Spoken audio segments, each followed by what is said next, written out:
Welcome back everyone to a not so sneaky Cobra Kai Season 6 Part 2 Watch Party! The karate continues November 15th and there is a lot ahead. It looks like the middle 5 episodes will be all about the Sekai Taikai. It's almost an understatement to say this is the biggest tournament ever held in the smallest arena in the franchise. Anyway, Netflix has released some brief glimpses of Part 2 that we can combine with on-location fan footage to put together a basic synopsis of what's to come.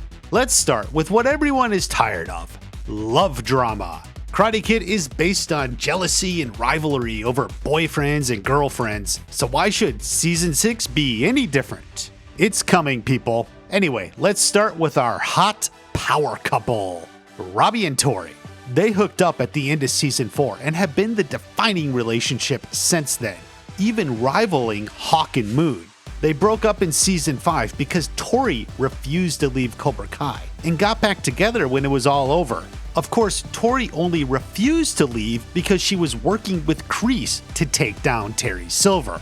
Her loyalty to Kreese outweighed her desire to stay together with Robby. Well, obviously, she's back at Cobra Kai. Will this bring another instant breakup from Robby? I'm not so sure. The whole landscape has changed. First, they did promise to stick together. Do they both think that still applies even if they're in separate dojos? Clearly that wasn't the thinking when they said this, but life is full of unexpected twists and turns. The sneak preview sheds a little light on the matter. Robby is at a bar by himself. He looks across longingly at Tory. Now Tory is with another Cobra Kai student. I believe this is Quan, though we only see him from the back. Quan makes the most sense as they are the two team captains. So while it makes sense that competitors from other dojos would socialize, it's a great opportunity to meet top karate fighters from around the world. It is clear neither Robby nor Tory are doing that here. Tory could invite Robby to join them, but her look is definitely saying that's not happening. I'd say she even has a look of regret. They can't be together. She knows what she did. This shows right off the top their relationship is on the rocks.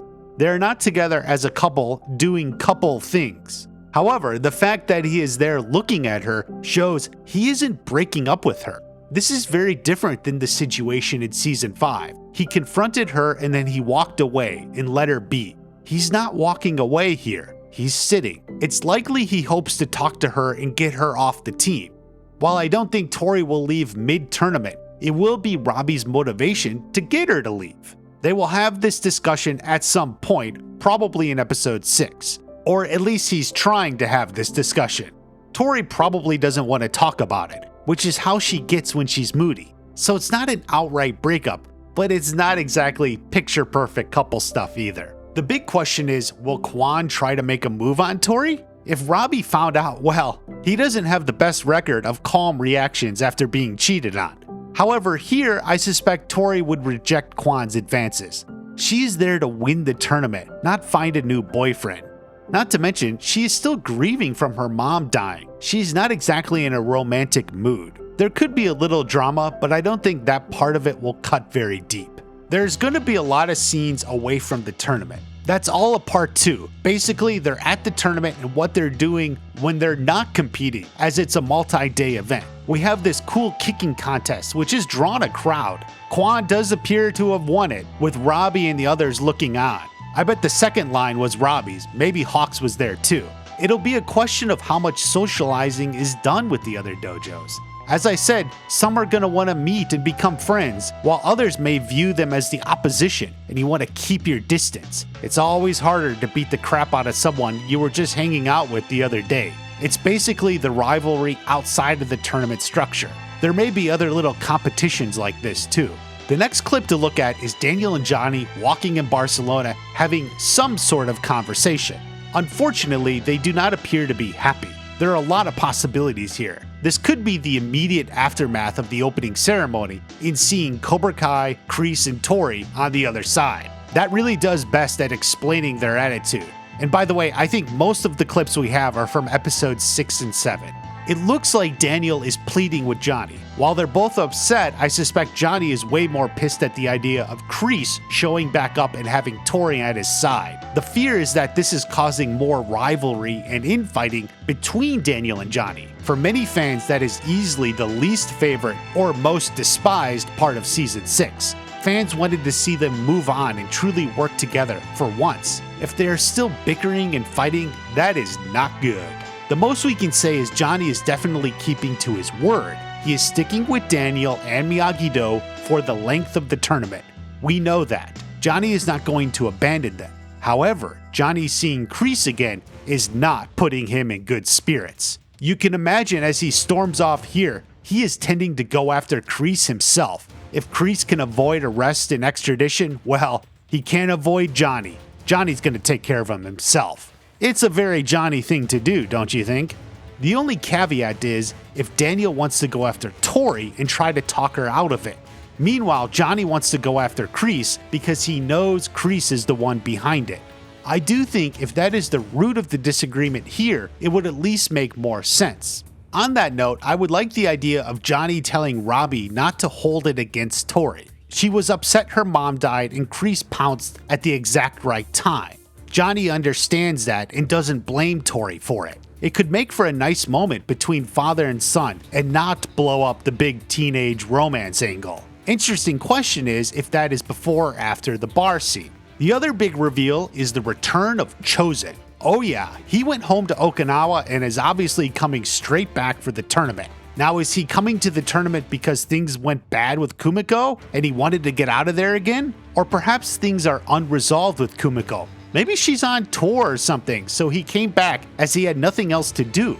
Now, what will Chozen's role as sensei be at the tournament? His main storyline involves Kumiko, and she's obviously not there. Perhaps the coolest idea would be Chozen really leans into the role of karate assassin.